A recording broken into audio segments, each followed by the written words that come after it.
সুপ্রভাত সবাইকে। আজকের দিনটা ভারতবাসীর কাছে তথা বিশ্ববাসীর কাছে একটা অত্যন্ত গর্বের, আনন্দের এবং তৃপ্তির দিন। 1897 সালের 23শে জানুয়ারি আজকের দিনেই উড়িষ্যার কটক শহরে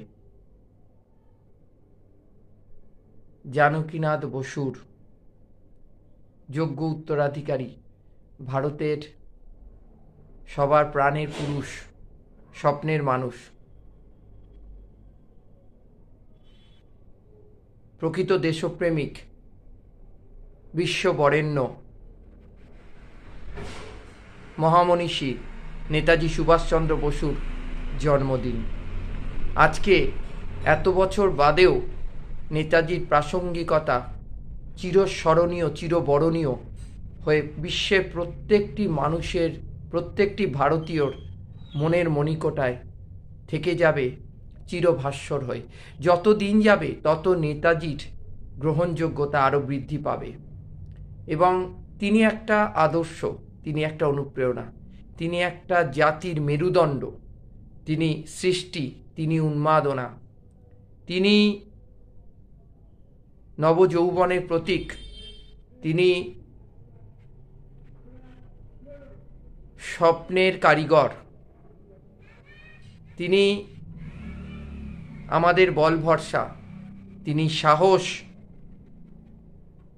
তিনি আমাদের সবার আদর্শ নেতাজি। আজকে 128তম বিশ্ববরেণ্য মহামনীষীর জন্মবার্ষিকী আমরা অত্যন্ত ধুমধামের সঙ্গে সারা বিশ্বের যে প্রান্তে ভারতীয়রা রয়েছে, শুধু ভারত কেন, আমার ভাষায় নেতাজি জাতির অনুপ্রেরণা শুধু নয়, তিনি বিশ্বের অনুপ্রেরণা, তিনি একটা প্রতীক, তিনি একটা স্রষ্টা, তিনি একটা নস্টালজিক সাহস, উদ্দীপনা এবং গৌরবের এবং শৌর্যের সর্বশ্রেষ্ঠ নিদর্শন নেতাজি সুভাষচন্দ্র বসু। 1897 সালের আজকের দিনে উড়িষ্যার কটক শহরে তিনি জন্মগ্রহণ করেছিলেন। বাবা জানকীনাথ বসু পেশায় একজন উকিল ছিলেন, আইনজীবী। পরবর্তীকালে পৈতৃক বাসস্থান, বাবার নিবাস, তিনি কলকাতায় চলে আসেন কোদালিয়া গ্রামে, সুভাষ গ্রামে। সেখানে অধ্যাবসায়, সেখানেই থেকেই অনেকটা সময় অতিবাহিত করা। আমরা ধন্য, আমরা গর্বিত, আমি সেই দেশের নাগরিক, সেই বঙ্গভূমিতে আমার জন্ম যেখানে নেতাজি জন্মগ্রহণ করেছিলেন, অর্থাৎ এ পশ্চিমবঙ্গ, এ Bangla, Bangabhumi. Give me blood, I will give you freedom. বাস্তবেও তাই হয়েছিল। 1945 সালের আগস্ট মাসে সেই যে বেরিয়ে গেলেন, আজও তার অন্তর্ধান রহস্য উন্মোচন করা সম্ভব হয়নি, ভবিষ্যতে হবেও না, হয়তো হবে, কিন্তু তিনি পৃথিবীর সর্বশ্রেষ্ঠ, অন্যতম শ্রেষ্ঠ যুগনায়ক, বিজয়ীর প্রতীক, শৌর্য, বীর্য, দৃঢ় প্রতিজ্ঞ মুষ্টিতে বজ্রকঠিন সংকল্পে সংকল্পিত একজন সঠিক দৃঢ় চেতা, সর্বশ্রেষ্ঠ বিশ্বনায়ক, বিশ্ববরেণ্য নায়ক, তিনি আর কেউ নন, নেতাজি। তার নেতাজিকে নিয়ে, তার দেখানো স্বপ্নকে যেন আমরা খুব সুন্দরভাবে বিশৃঙ্খলা মুক্ত একটি সমাজ, বিশৃঙ্খলা মুক্ত একটি বিশ্ব, বিশৃঙ্খলা মুক্ত একটি ভারতবর্ষ আমরা যেন উপহার দিতে পারি। প্রত্যেককে প্রতিদিন যেন নেতাজির স্বপ্নকে সুন্দরভাবে, সুস্থ মানসিকতায়, সুন্দর মনে আমরা বাস্তবায়িত করতে পারি। বিশ্ব ভ্রাতৃত্ব যেন বজায় রাখতে পারি।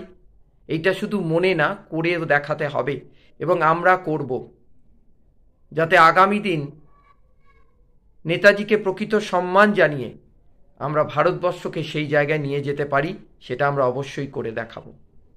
আমার একটা ছোট্ট লেখা নেতাজিকে নিয়ে আমি পড়ে শোনাবো। আমার একটা ছোট্ট লেখা নেতাজিকে নিয়ে আমি পড়ে শোনাচ্ছি। তিনি আশা, তিনি প্রত্যাশা, তিনি দেশবাসীর প্রকৃত ভালোবাসা, তিনি আমাদের প্রিয় নেতাজি সুভাষচন্দ্র বসু। তিনি বলেছেন, তোমরা আমায় রক্ত দাও, আমি তোমাদের স্বাধীনতা দেব। তোমরা আমায় পরিশ্রম দাও, আমি ইংরেজদের বুঝে নেব।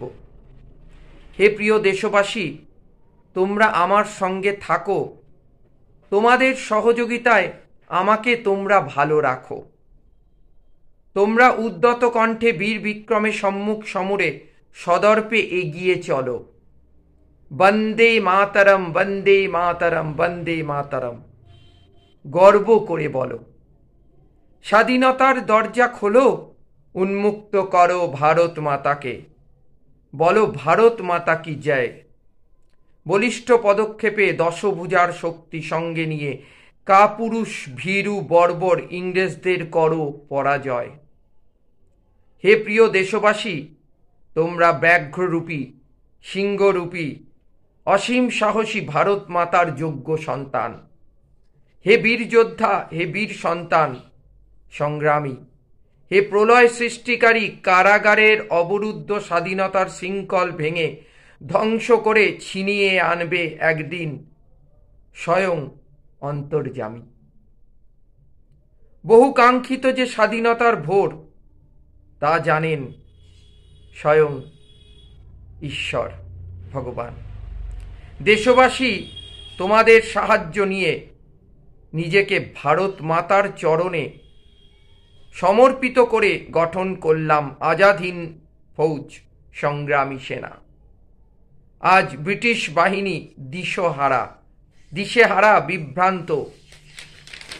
স্বাধীনতা যে দ্বার প্রান্তে এসে পৌঁছেছে, তার প্রতিধ্বনি বিশ্বব্যাপী যাচ্ছে শোনা।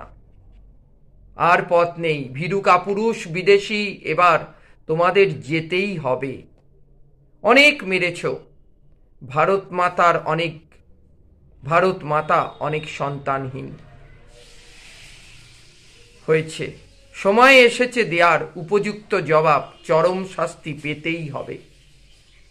নিস্তার নেই, নিস্তার নেই, নিস্তার নেই।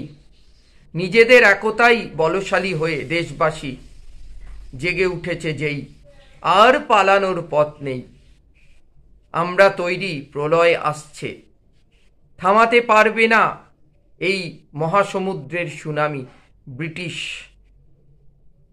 যার আঁচ পেয়েই, ওই দেখো, ওই অন্যায়কারী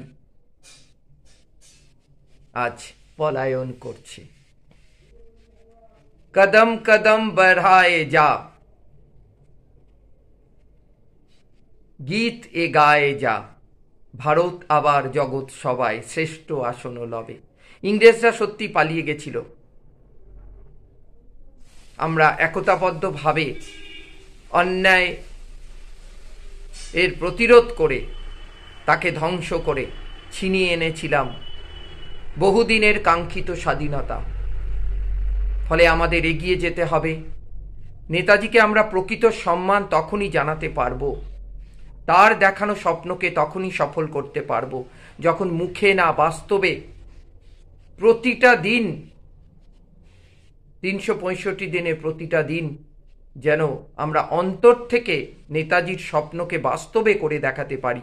365 দিনই হোক নেতাজি জন্ম বার্ষিকী, প্রতিটা দিন হোক নেতাজির স্বপ্নকে সফল করার দিন, প্রতিটা দিন হোক নিজেরকে সুস্থ মানসিকতায়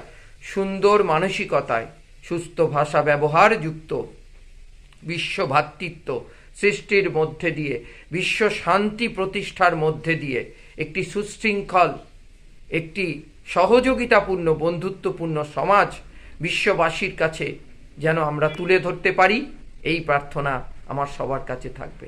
নেতাজি যেখানেই থাকুন তার চরণে কোটি কোটি প্রণাম দিয়ে সবাই নেতাজির আদর্শকে সামনে রেখে যেন প্রতি মুহূর্তে আমরা এগিয়ে যেতে পারি, এই প্রার্থনা আমার সবার কাছে থাকবে এবং আমরা নিশ্চয়ই পারব।